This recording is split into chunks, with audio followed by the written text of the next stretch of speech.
श्री कृष्ण ने कहा है, सच्ची मित्रता जीवन में उतनी ही जरूरी है जितना कि प्यास लगने पर पानी। एक गांव में दो बच्चों की दोस्ती हो गई। एक 8 साल का था और दूसरा 10 साल का।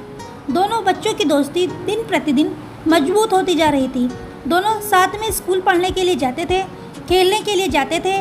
एक दिन दोनों बच्चे गेंद से खेल रहे थे और साथ खेलते खेलते गांव से दूर निकल गए और एक सुनसान इलाके में पहुंच गए। उस गांव से बाहर एक बहुत ही पुराना कुआं था जो कि सूख चुका था और उनकी गेंद उस पुराने कुएं में जाकर गिर गई। अब जो 10 साल का बच्चा था वो बोला कि रुको, मैं गेंद निकालता हूँ, और इसी हड़बड़ाहट और जल्दीबाजी में वह कुएं में गिर गया। गेंद तो निकली नहीं बल्कि वह बच्चा भी कुएं में चला गया। अब छोटा बच्चा जो कि बाहर खड़ा था वह घबरा गया। वह सोचा कि अब क्या होगा, घर वाले तो मुझे बहुत मारे डांटेंगे, इसकी जान चली जाएगी या बच नहीं पाएगा। उसके मन में ऐसी बहुत सी उल्टे उल्टे निगेटिव ख्याल आ रहे थे। अंदर से बच्चा चिल्ला रहा था, बचाओ बचाओ, और इधर से बाहर खड़ा बच्चा भी चिल्ला रहा था, बचाओ बचाओ। लेकिन सुनसान जगह के कारण इनकी कोई आवाज़ नहीं सुन रहा था। दूर दूर तक कोई दिख नहीं रहा था। छोटा बच्चा दौड़कर इधर उधर घूमकर देख लिया लेकिन कोई नहीं दिख रहा था। अब अंदर पड़े बच्चे का गला चिल्लाने के कारण सूखता जा रहा था। आवाज़ नहीं निकल रही थी, सांसें फूल रही थी और आसपास में पानी भी नहीं मिल रहा था। समझ में नहीं आ रहा था कि क्या करे। तभी उसको दूर झाड़ी के पास एक रस्सी और बाल्टी दिखाई दी। वह बच्चा दौड़कर गया और लेकर के आ गया।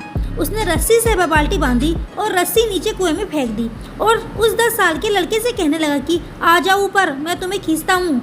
अंदर पड़ा लड़का कहने लगा कि पागल तो नहीं हो गए हो, तुम भी गिर जाओगे, तुम मुझे नहीं खींच सकते, ये नहीं हो सकता। उस 8 साल के लड़के ने कहने लगा कि नहीं, मैं करके दिखाऊंगा, तुम बाल्टी पकड़ो और ऊपर आ जाओ। उस 8 साल के बच्चे ने अपनी पूरी जान लगा दी। उसका गला सूख चुका है, प्यास लग रही है, हालत खराब है, लेकिन उसके बावजूद उसने उस रस्सी को अपने पूरे दम से खींचा और उस 10 साल के लड़के को बाहर निकाल दिया। अब उस बच्चे को निकलते निकलते रात हो गई थी। अब वो दोनों बच्चे गांव की तरफ जा रहे थे। जब दोनों गांव में पहुंचे तो भीड़ इकट्ठी हो गई थी। उन दोनों के माता पिता रो रहे थे। गांव वाले कह रहे थे कि बच्चे मिल जाएंगे, बच्चे मिल जाएंगे, लेकिन मिले कहीं नहीं। तो सब परेशान थे। इन दोनों बच्चों को जब गांव की तरफ आते हुए देखा तो लोग खुश हो गए कि मिल गए दोनों बच्चे। अब लोग दोनों बच्चों से पूछने लगे कि कहाँ गए थे। इन बच्चों को समझ नहीं आ रहा था कि क्या बोले। सच बोले तो मार पड़ेगी कि इतनी दूर चले गए, कुएं में गिर गए, और अगर झूठ बोले तो क्या बहाना मारेंगे। दिमाग काम नहीं कर रहा था। ऐसे हालात थे और दिन भर से परेशान भी थे। अब इन दोनों ने सच बोल दिया। छोटे बच्चे ने कहा कि ये कुएं में गिर गए थे तो मैंने रस्सी से खींचकर बाहर निकाल दिया। अब जैसे ही ये बोला तो लोग हंसने लगे कि तुम पागल हो क्या, तुमसे एक बाल्टी पानी भी नहीं खींचता और तुम 10 साल के बच्चे को खींचकर बाहर निकाल दिया। लोग उन बच्चों का मजाक उड़ाने लगे। अभी गांव के एक सबसे बुजुर्ग व्यक्ति जो वहाँ के सरपंच थे, उन्होंने कहा कि ये बच्चे सच बोल रहे हैं और ये वाकई में 10 साल के बच्चे को खींचकर बाहर निकाल दिया।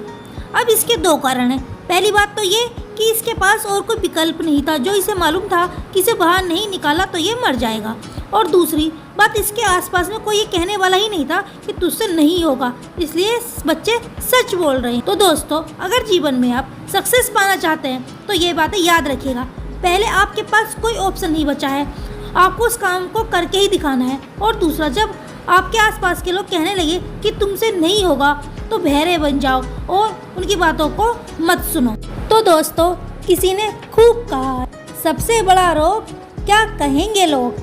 पर दोस्तों, मैं आपसे ये नहीं कहना चाहती, मैं आपसे यही कहना चाहूँगी कि करके दिखाओ कुछ ऐसा कि दुनिया करना चाहे आपके जैसा।